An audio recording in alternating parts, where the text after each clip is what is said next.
La toile fait partie d'une très nombreuse série d'œuvres réalisées par Toulouse-Lautrec et consacrée au monde du spectacle, fréquenté avec assiduité par le peintre.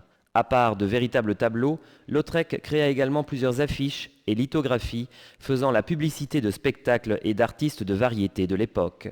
La prédilection pour ce genre de sujet rapproche Toulouse-Lautrec d'un autre grand peintre français représentant de l'impressionnisme, Edgar Degas. Le linéarisme nerveux adopté par Toulouse-Lautrec marque le dépassement de l'impressionnisme et annonce le goût linéaire et bidimensionnel de l'Art nouveau, qui sera aussi celui des artistes du mouvement de la sécession viennoise, Egon Schiele. Cette peinture est due à Henri-Marie Raymond de Toulouse-Lautrec-Montfat, célèbre peintre français d'origine noble, mais dont l'existence sera marquée par une infirmité physique et un état de santé précaire. Le tableau représente une clownesse bien connue à Paris dans le monde du spectacle, assidûment fréquentée par le peintre. Toulouse-Lautrec réalisa de nombreuses affiches illustrées, souvent considérées comme une des premières formes de l'art publicitaire, destinées à des lieux de rendez-vous et à des spectacles parisiens. Fasciné par la peinture des impressionnistes, le jeune Toulouse-Lautrec choisit une peinture où la ligne a la plus grande importance. Les images sont en aplat, sans doute sous l'influence de la peinture japonaise, connue en Europe vers la fin du XIXe siècle grâce au commerce des estampes.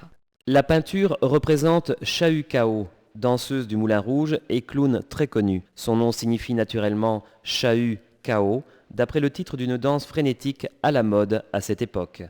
La femme est assise dans sa loge devant sa table de toilette. Le caractère familier de la scène est rendu par les gestes vifs de la femme, représentés au moment où elle se prépare pour le spectacle. Chahu Kao porte de larges pantalons bleus et un corsage décolleté sur lequel elle est en train d'enfiler un grand volant jaune. Les touches rapides qui dessinent le grand volant traduisent bien sa consistance vaporeuse. La toilette du clown est complétée par le couvre-chef insolite et curieux. Le profil intense est traduit par des contours nets et nerveux.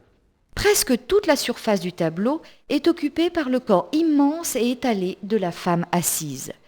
Toute recherche de représentation concrète de l'espace est abolie dans les détails, représentés au premier plan où le siège rouge sur lequel la femme est assise n'a qu'une valeur décorative.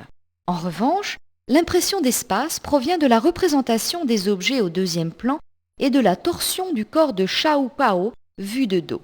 En outre, le volume et la consistance du corps féminin sont évoqués par la forme du volant qui l'enveloppe.